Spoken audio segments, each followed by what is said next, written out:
vamos supor que você viu algo, não uma visão hoje como essa, né? Deus se revelando para você.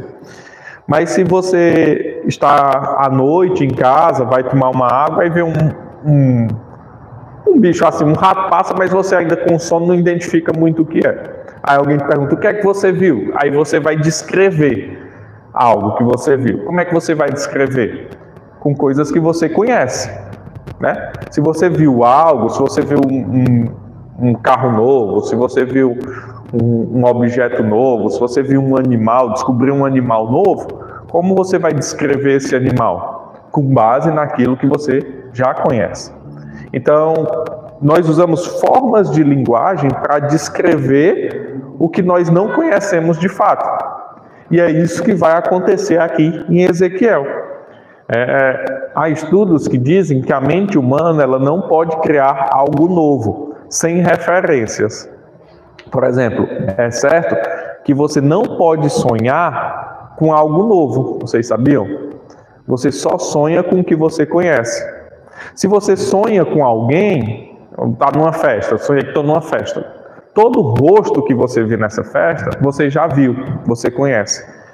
Pode ser alguém não próximo, mas vamos supor, você andou no metrô lá em São Paulo, 6 horas, você vai ver muitas pessoas. Seu rosto grava, sua mente grava, você não. Então, quando você sonha, a sua mente traz aquelas imagens de volta. Então, você não consegue criar algo sem referência. Por exemplo, se você for fazer um desenho que você nunca viu, desenha aí qualquer coisa, depois faça um teste. Você vai usar formas geométricas que você já conhece, você não consegue criar uma nova. Você vai misturar formas, bola, quadrado, triângulo, retângulo, pentágono, tudo. Você vai misturar e vai criar algo. Se você tentar criar uma imagem de um ser, você vai usar o que você conhece de referência, você não vai usar algo que você não tem referência. Isso é interessante porque eu fiz até um teste assim, eu já sabia, mas para ficar claro na mente de vocês, no ChatGPT, né? Não sei se vai dar para ver. Eu conversando com o ChatGPT, aí eu perguntei se ele poderia criar uma imagem sem referências, né? Em alguns momentos ele vai falar que ele não pode criar uma imagem ou algo fora do banco de dados dele, porque esse ChatGPT, essas inteligências artificiais, elas são alimentadas, né? Quanto mais você conversa, mais ela vai se alimentando e tendo informações, e também do banco de dados. Então o mundo todo fala e ela vai criando um banco de dados gigantesco. Aí eu pedi para ela criar uma imagem, né, de algo... Opa!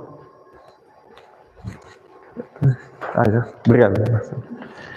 De algo nunca visto, né, assim? Só que aí o que é que acontece? Isso é para ficar claro, já vai ficar claro na mente de vocês. Ela me diz como vai criar e tudo. E ela cria a imagem. É um ser mitológico. É um bicho feio, né? Deixa eu ver se dá pra ver. É um ser mitológico que ela cria, né? Ela diz, então eu vou criar um ser mitológico. É um bicho bem feio. Aí com chifre, cabeça de bicho. Só que aí o que é que faz? Olha só. A asa é de morcego. Aí aqui não dá para ver, mas o corpo é como se fosse de um cavalo, tipo um centauro, né? Sabe aqueles centauros, ser mitológico? Então ela não cria do nada. Ela cria com base em dados que ela já tem. Cria um ser que nunca foi visto sem referência. Aí ela cria um ser, mas ela traz referência. É uma asa de morcego, é um chifre de um cervo, é a cabeça que parece de um lobo. Então, ela cria algo com referências. Da mesma forma, Ezequiel. Quando Ezequiel vai descrever algo que ele está vendo, que ele nunca viu, o que é que ele faz? Ele usa de referências que ele conhece. Entendeu? Tá ficando claro? Então, quando um profeta ele diz, eu vi isso, ele está usando de referências para descrever algo que talvez ele não via, algo que ele não conhece, então ele usa de referências que ele conhece para descrever algo que ele nunca viu. E aí, chegando no fim, já para trazer assim um pouco de luz ao que nós estamos pensando, no último verso deste capítulo, ele vai falar o que é isso que ele viu. Que é o quê? Verso 28. A glória do Senhor. E aí isso já começa a iluminar. E às vezes a gente se detém a visão que ele teve, que realmente nos espanta, mas se esquece do todo. E onde é que o Ezequiel conclui sua visão? Eu vi a glória do Senhor. E aí, continuando nesses aspectos, tem o seriado Chaves, né? Todo mundo já assistiu. Tem um episódio de Chaves que o professor Girafales pede para os alunos na aula de arte fazer um desenho para tirar nota, né? Desenhar algo e vocês ganharam nota se tiver muito, muito bom o desenho. Aí o Chaves desenha uma coisa que ninguém nunca viu. E aí ele diz, o que é isso, Chaves?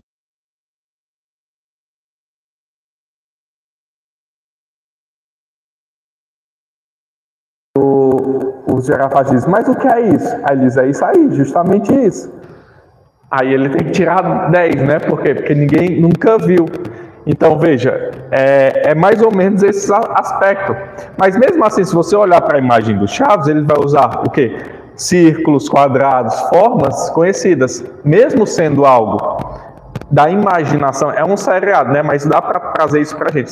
Mesmo sendo algo que nunca existiu, ninguém nunca viu, e que ele criou da mente dele, ele usa formas conhecidas dele para expressar algo que nunca existiu.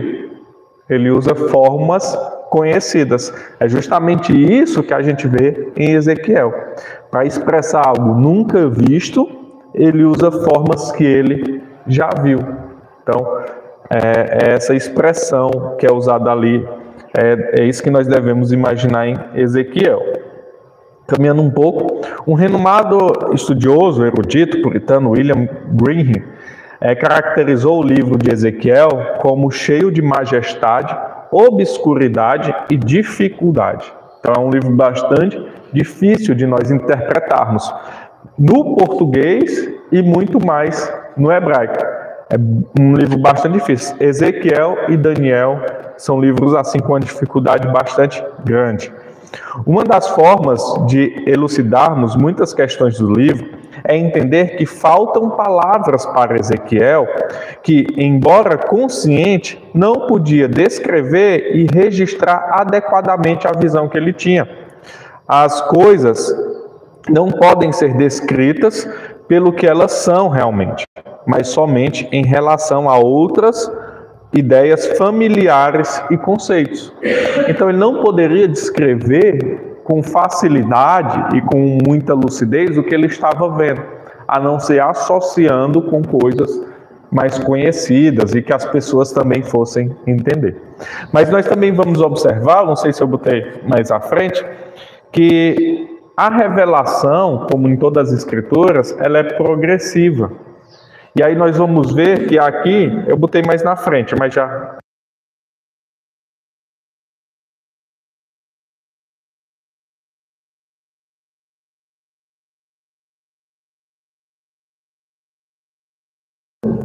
ela aparece de novo no 10, só que agora Ezequiel não tem mais aquele primeiro espanto e ele já descreve as coisas de uma melhor forma.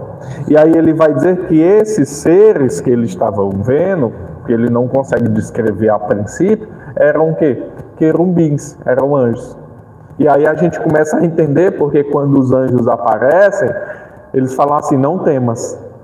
Porque a gente não é aquele anjinho da Turma da Mônica, do cabelinho enroladinho, com as asinhas e uma feição de bebê, como a gente vê em algumas imagens. A gente não traz imagens, por quê? Porque é quebra do mandamento. Mas para a gente não criarmos uma imagem de algo que Deus não nos pediu para criar imagem. Mas quando a gente vê esses ídolos e imagens feitas e vê a descrição na Escritura, não tem nada a ver. A Escritura nunca fala de um ser angelical em forminha de bebê, com as asinhas pequenininhas, seminu, assim, e com a feição bonitinha, não. ele mostra os querubins como? Assim, muitos olhos, rodas, um ser que você vai ter um espanto. Aí eles chegam e dizem, não temas. Isso para que a gente entende porque as pessoas caem prostradas e quase morrem quando tem uma visão. Que foi o que Ezequiel fez. Depois ele vai dizer que ele caiu prostrado diante dessa visão que ele estava tendo. Continuando, essa visão, é o que eu estou falando, essa visão no capítulo 1 retorna no capítulo 10, 13 meses mais tarde, do capítulo 1 ao capítulo 10 se passam 13 meses, pode ser descrita de maneira mais convencional. Ali o material do capítulo 1 é repetido, a maior parte das dificuldades gramaticais foi removida, que nós não entendemos. O narrador sabe agora o que está descrevendo. O abstrato se torna concreto e muita da linguagem analógica desapareceu. A expressão identificada como criaturas, que ele usa no começo, aqui no verso 1, é substituída por querubim. Então ele não vê mais criaturas, agora ele já sabe do que se trata, são querubins. E as rodas são identificadas com outro nome. Lá ele usa galgal, que são o quê? Rodas em movimento. Ele dá já um aspecto giratório. Então não são somente rodas que eu vi. São rodas que estão em movimento, como se fosse um tornado. Uma roda em sentido de tornado, ele vai falar isso no capítulo 10. No capítulo 1 são rodas, são criaturas, são coisas que eu estou vendo. No capítulo 10, não, são querubins. Aí nos querubins tem umas rodas, uns círculos giratórios, então ele já descreve de uma forma mais clara. A revelação vai ficando mais clara. E o brilho absoluto da primeira visão diminui. Agora não mais aquele estrondo que me cega, mas se tornou mais claro. Além do mais, a descrição das criaturas foi racionalizada. E detalhes que pareciam fora de lugar no capítulo 1, agora tem uma parte vital na história. As cinzas e as rodas. Essas modificações sugerem que as imagens de Ezequiel, as imagens que Ezequiel teve extrema dificuldade de descrever e identificar na hora da sua inauguração, agora se acomodam em sua mente. E quando o trono, carruagem, retorna no capítulo 10, ele é capaz de descrevê-lo de maneira mais coerente e organizada. Então, lá no capítulo 10, ele vai demonstrar o que é que ele viu. Ele viu os seres de Deus, os querubins, e a carruagem de Deus que ele está descrevendo. E aí o que é que traz para a gente? Deus, ele está também lá na Babilônia. Ele não vê, ele esperava o quê? Servir a Deus e ver a glória de Deus lá no templo, onde ele estava sendo preparado, filho de sacerdote, ele estava sendo preparado para o ofício sacerdotal. E onde ele vê a glória de Deus? Ele vê a glória de Deus no meio dos exilados na Babilônia. Ele tem essa gloriosa visão da soberania, de quem Deus é, da grandiosidade de Deus. E ele não precisa estar em Jerusalém. Vamos comparar o Ezequiel 1, 5, e aí também, depois você lê o capítulo 10, mais 1, 5. Alguém pode ler o 1, 5? Do meio dessa boca saía a semelhança de 4 filhos viventes, cuja aparência era esta. Tinha uma semelhança de homem. Depois vai demonstrar, se você for seguindo, e também no capítulo 10, que essas rodas ele descreve como tendo muitos olhos por todos os lados e elas veem tudo. E aí, se nós formos lá para Apocalipse 4, alguém pode abrir Apocalipse 4, versos 6 e 7.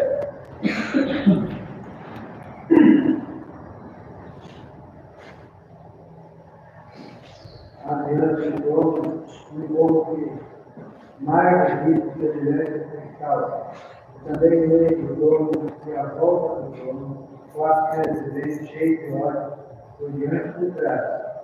O meio de evidente é semelhante ao leão, o segundo semelhante a novilho, o terceiro tem o rosto como de homem, e o quarto presidente é semelhante à água, quando está voando. Então, João, ele tem a mesma visão que Ezequiel teve.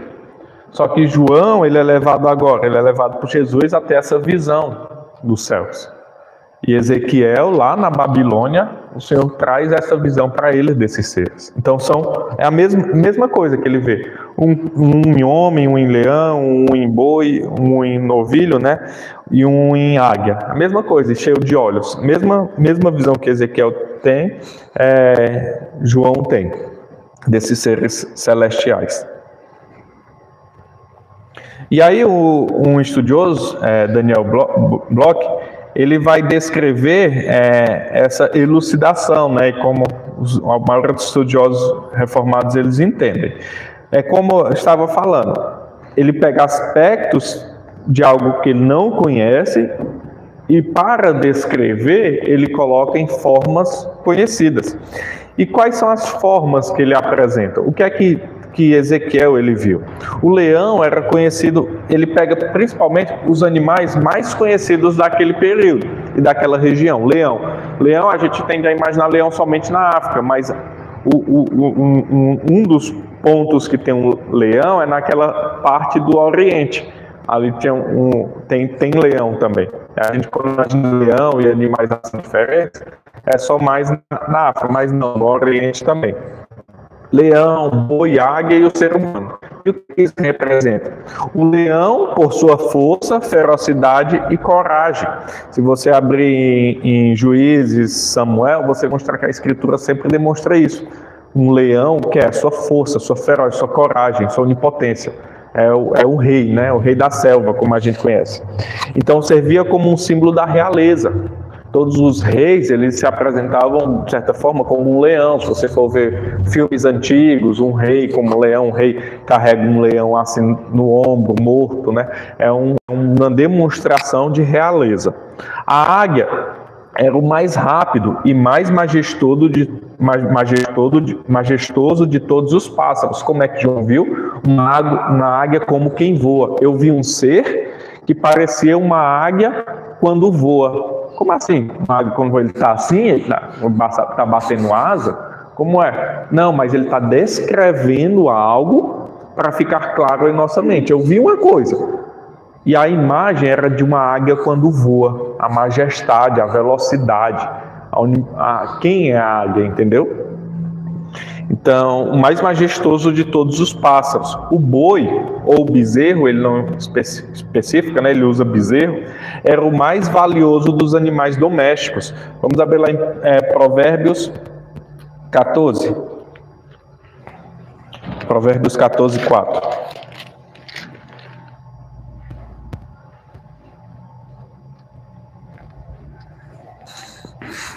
Diz assim, vou ler.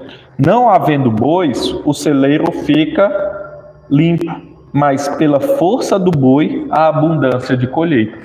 Então, não havendo bois, você não tem nada, mas tendo bois, a abundância no celeiro. Então, o boi, ele demonstrava isso, era o principal animal doméstico daquele período. Era o que tinha de mais valioso. Assim,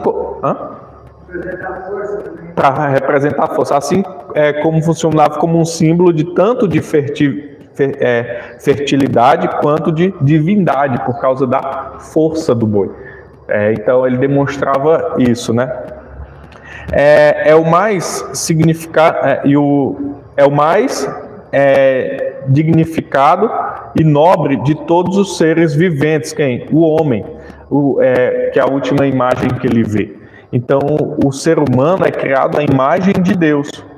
Então, qual é o ser que ele vê? É o homem. Então, ele vê o leão, ele vê uma águia, ele vê um boi, vê o homem, a imagem de Deus. Na ausência de ferramentas para descrever a imagem, que elas expressavam, os atributos transcendentes divinos, engaguejei aqui. Então, na ausência de ferramentas filosóficas abstratas, essas imagens expressam os atributos transcendentes divinos, a onipresença e onisciência de Deus. Então, Ezequiel está descrevendo quem ele viu.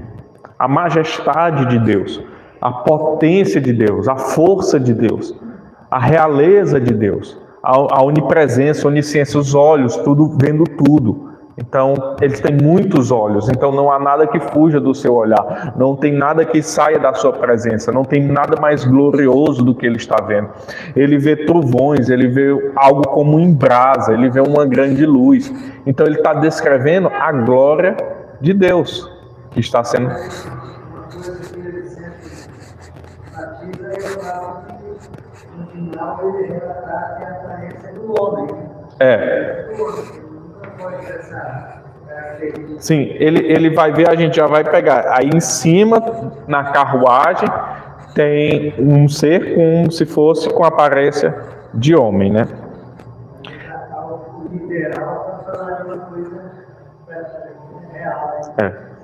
Então ele diz que o querubim de 4 cabeças declara que a Yahvé tem a força e a majestade do leão, a rapidez e a mobilidade da águia, o poder procriativo do boi e a sabedoria e a razão do ser humano. Então é isso que ele está descrevendo. O Senhor está sobre todas estas coisas. Os seres estão carregando e o Senhor tem o quê? A majestade e força do leão, a rapidez da águia, a onipotência e o poder procriativo do boi e a sabedoria e da razão humana. Ele está acima disso. Essas coisas, elas têm o quê? O Espírito de Deus, ele vai falando. E Deus que leva essas coisas. Isso é interessante para nós. Ezequiel descreve, se você for ver aqueles canais, History Channel, aí vão dizer, eram alienígenas que Ezequiel viu, uma nave espacial descendo, mas não, é a visão dele da glória de Deus mesmo. Ezequiel descreve os seres viventes como com dois pares de asas, dos quais se estendiam para tocar a asa da criatura oposta, lembrando os querubins da Arca da Aliança, embora ele não faça essa associação direta, nem o chame de querubins como fará no capítulo 10. Então ele demonstra que esses seres têm asas, e essas asas, um toca na asa do outro. E aí, como era na Arca da Aliança, justamente essa imagem. Os 2 querubins, que depois no capítulo 10 ele vai falar que essas eram querubins, que a gente ainda não sabe, se a gente estiver lendo. Então aqui é spoiler, a gente só vai descobrir que isso era querubim no capítulo 10. E esses querubins estão igual na Arca da Aliança, que carregava o que? A Arca da Aliança? A glória de Deus. Carregava as coisas de Deus. Então Deus estava na arca, onde a arca ia, Deus ia. Então os querubins tocam. E esses mesmos querubins, eles fazem o quê? Eles se tampam seu corpo e tampam seus olhos, demonstrando o quê? Que na presença de quem eles estão, tem santidade. Então na presença de Deus, eles se tampam, eles se fecham por causa da santidade de Deus. Como os outros profetas e Isaías vai tratar, ai de mim que vi, ai de mim que sou homem de lábios impuros, de olhos impuros, por causa que está diante da santidade de Deus. A ênfase nas asas, cobrindo os corpos, remete à visão de Isaías dos serafins, mas diferente dali, não há referência à função locomotiva das asas ou das pernas, pois o movimento do veículo é atribuído ao Espírito, que aqui é o ruar de Deus, né? É o soprar de Deus. Então, quem move esses seres? Quem move esses seres é o Espírito de Deus. A visão é marcada pelo número 4 seres, 4 faces e 4 asas, possivelmente significando 4 direções, norte, sul, leste, oeste. E quando ele se movia, ele não precisava se virar, o texto vai falar isso, por quê? Porque eles tinham 4 rostos, então se ele queria ir para a direita, ele não precisava se mover para a direita nem para a esquerda, demonstrando ali esse poder, porque ele era movido pelo Espírito. Além da forma, o brilho intenso impressiona o profeta, que que recorre a imagens de carvões, tochas e relâmpagos, embora reconheça que nenhuma delas capta plenamente a radiância da cena. Então veja, o profeta ele descreve todas essas coisas, trovões, fogo, relâmpago, tudo acontecendo e diz, mas isso não é o que eu vi plenamente. Então ele tenta descrever de uma forma clara para nós, mas isso aí nem chega aos pés do que ele viu. Que o que ele viu foi muito glorioso. Então ele está dando o quê? Aspectos que a gente conhece a uma coisa que ele nunca viu. Estão entendendo, né? Então quando você lê, você vai dizer, o que é que ele viu? Aí você tem que pensar com a mente da época. Ele viu a glória de Deus. Ele viu o Senhor como a majestade de um leão, com a força de um touro, com a razão, a inteligência de um ser humano. Tudo isso foi o que ele viu. Nos versos já partindo para os versos finais, o 15 ao 21, Ezequiel descreve a presença de rodas associadas a cada ser vivente. As rodas, possivelmente aninhadas ou cruzadas, permitiam movimento em todas as direções sem resistência, como uma carruagem celestial perfeita. Porque naquele período não era como hoje, que nós temos o quê? Um volante que ele gira, mas ele descreve as rodas como? Elas entrelaçadas. Se ele quer ir para a direita, para a esquerda, ele vai para a esquerda. Se ele quer ir para a direita, ela vira para a direita. Se ele quer ir para frente, ela vira para frente. Se quer ir para trás, ele vira para trás. Então seria uma roda perfeita, que ela não é só para frente. É isso que ele está descrevendo. Brilhavam com berilho e eram adornadas de óleos. Provavelmente esses óleos significam joias preciosas, por causa da região e a influência da Babilônia que eles estavam, de muita riqueza, muita glória. Além disso, as rodas moviam-se em harmonia completa com os seres viventes, pois neles habitava um espírito que impulsionava toda a visão. Esse espírito identificado aqui como poder divino, vivificador, será um tema recorrente no ministério de Ezequiel, consolidando sua reputação do profeta do Espírito. Então ele vai constantemente trazer essa informação, que o Espírito está guiando, que o Espírito está dando vida, que o Espírito que está fazendo. Então quem move esses seres é o Espírito de Deus. Tudo bem. Que tudo vê. E é justamente isso que ele está mostrando. Essa glória de Deus, ele não está lá em Jerusalém. Onde é que está? A onipotência, a onisciência, o Espírito de Deus, o Deus que tudo vê, o Deus que é soberano, ele está em todo lugar, ele está aqui na Babilônia. E ele não vai usar o sacerdote somente lá no templo. Ele vai usar o quê? Onde ele quiser. Porque ele é soberano. É ele que tem todas as coisas, é ele que manda em todas as coisas, é ele que detém todos os lugares e que ele é dono de todos os lugares.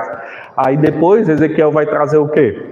Vai trazer profecias contra Israel, contra lá Jerusalém, contra Judá e depois contra as nações. Por quê? Porque o Senhor é Senhor de todas as coisas.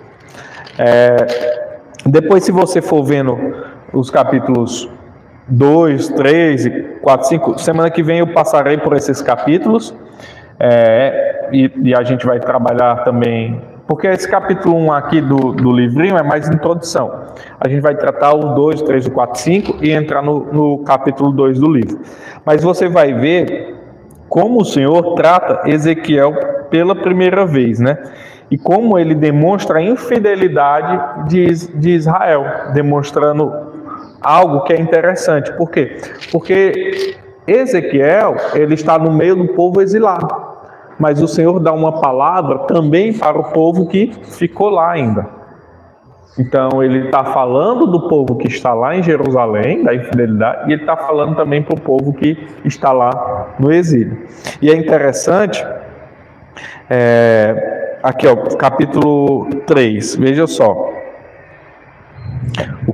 Como Deus ele fala com Ezequiel. Capítulo 2, final do capítulo 2 e capítulo 3. 2:8. Tu, ó filho do homem, ouve o que eu te digo. Não te insurjas como a casa rebelde. Abre a boca e come o que te dou. Então o Senhor dá uma ordem. Então vi, e eis que certa mão se estendia para mim, e nela se achava o rolo de um livro. Estendeu diante de mim, e estava escrito por dentro e por fora. Por dentro e por fora. Nele estavam escritas lamentações, suspiros e ais. Coisa ruim. É julgamento de Deus. Lamentações, suspiros e os ais. Os ais são sempre sentenças de Deus. Ainda me diz: filho do homem, come o que achares. Come este rolo, vai e fala à casa de Israel. Então abri a boca, e ele me deu a comer do rolo. E me disse: filho do homem, dá de comer ao teu ventre e enche as tuas entranhas deste rolo que eu te dou. Aí Ezequiel: e eu comi, e na boca me era doce como mel. Veja, a aparência, o que tinha era o quê? Ais, suspiros e lamentações. E quando ele come, na boca, doce como mel. Então veja, a disciplina do Senhor, da forma quando você vê, é o quê? Ais, lamentos e tristeza. Mas quando você prova, é doce como mel. Então Ezequiel está tratando do quê? Do livro que eu falei? Destruição e reconstrução. Então o Senhor vai dar uma palavra de destruição, que parece o quê? Ais, lamentações, tristeza. Mas quando o povo provar, vai ser doce como o mel. É a mensagem. Essa daqui é a mensagem que o Senhor vai dizer para ele levar. Esse livrinho, a aparência ruim, mas quando provar, doce como o mel. E aí a gente vai colocando isso na nossa vida também. A gente vai, no seguir do livro, vendo isso. Que por vezes, seguir o Senhor não é fácil. Vai ser difícil, vai ser de lamento, vai ser de ais. Mas quando você está na vontade do Senhor, quando você entende os propósitos do Senhor, é doce como o mel. É isso que ele vai trazer. Outra palavra que nos vai... a gente, por vezes, vai ficar espantado, né, com a ação do Senhor, já indo para o final. Por exemplo, quando nós observamos as duras palavras de Deus, que Deus utiliza para com o seu servo, né? Por exemplo, se depois você ler o verso de número 4, o Senhor vai mandar ele fazer um bolo de cevada, verso de número 12, né? E essas coisas são alguns textos dos profetas que nos espantam, ao 12 ao 15. O que comeres será como bolo de cevada. Cevada era o grão de mais pobreza, era o grão do pobre, assim, tinha de trigo e cevada.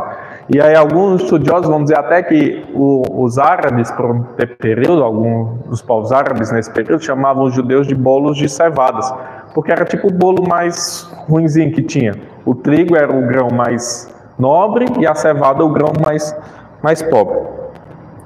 O que comeres será como bolos de cevada, cozê-los-á sobre esterco de homem, à vista do povo.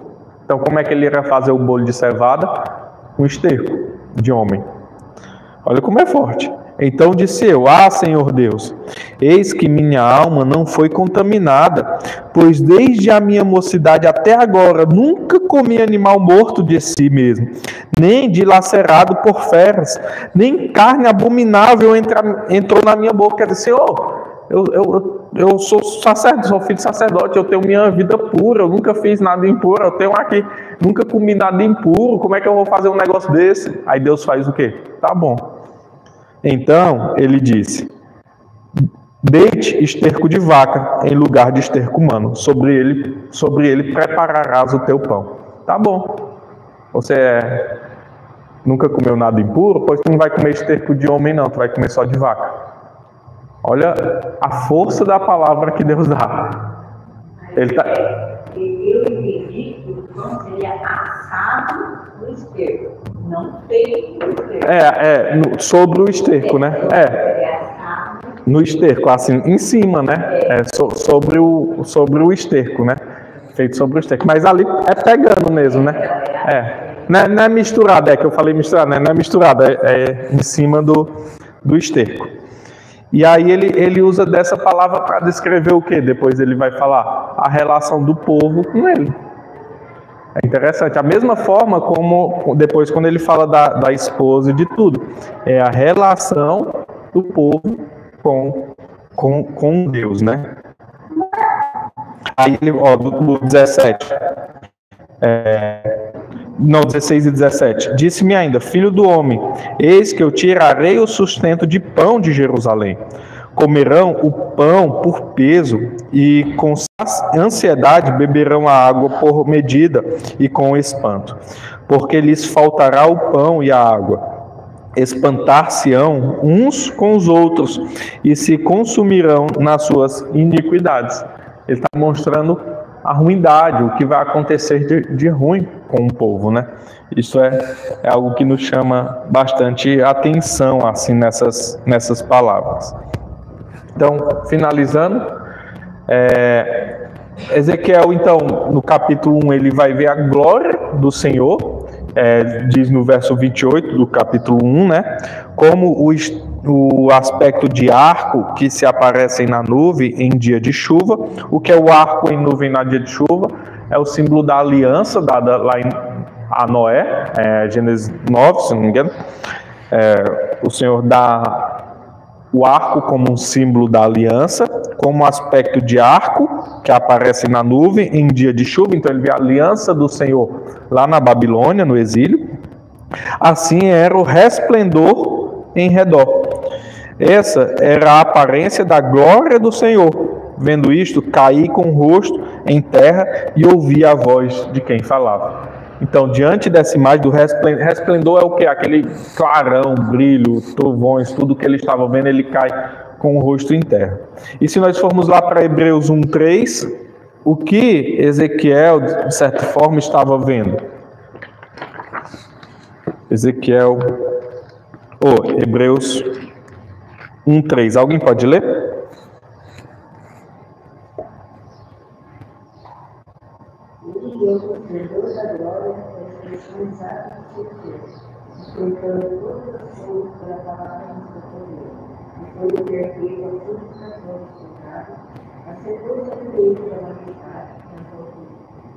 Pode ler o 4 também?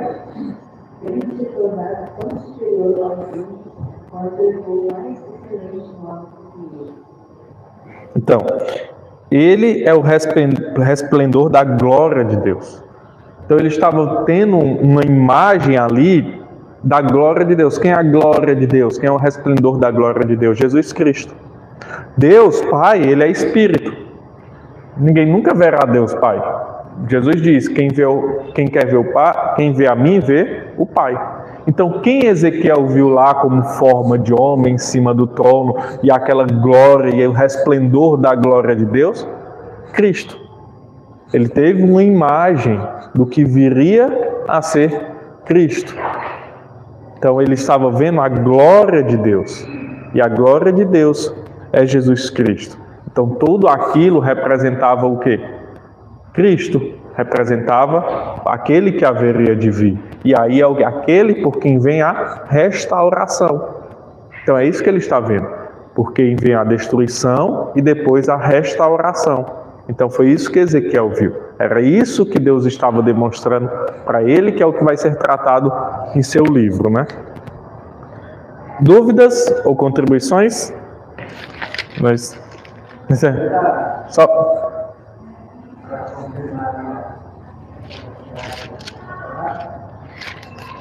Antigamente,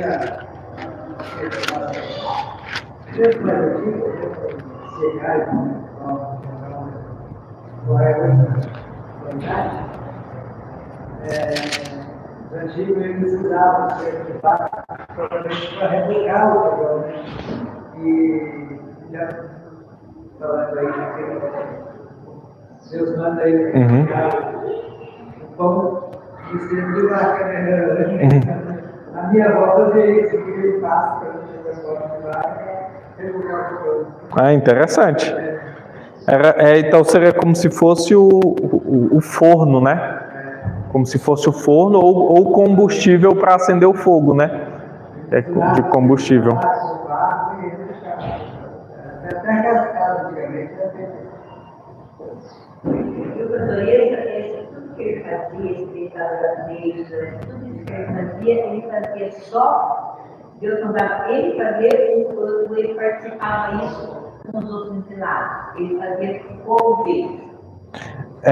Ele fazia, aqui ele está fazendo ele está tendo uma visão dele. Aí ele vai dizer que ele foi levado ao lado do rio Quebar, então ele está tendo. Aí depois dessa visão, o que é que ele faz? Ele vem aqui no... Eu vou tratar disso semana que vem, mas ele vai e ele fica um pouco, ele fica estagnado assim. Ele fica sem saber o que está acontecendo. Aí Deus vai e diz, não fica de bobeira não. Eu mandei tu falar, porque ele ainda fica assim. Então, nesse momento, ele está só. Aí, depois é que ele vai para o meio do povo e ele começa a falar. Só que, aí, isso daqui, ele vai falar para o povo. Nesse momento que aconteceu, ele está só. Mas depois ele vai profetizar para o povo. Aí, como é que ele profetiza? Eis que o Senhor veio a mim, eu vi uma grande visão, e nessa visão eu vi isso.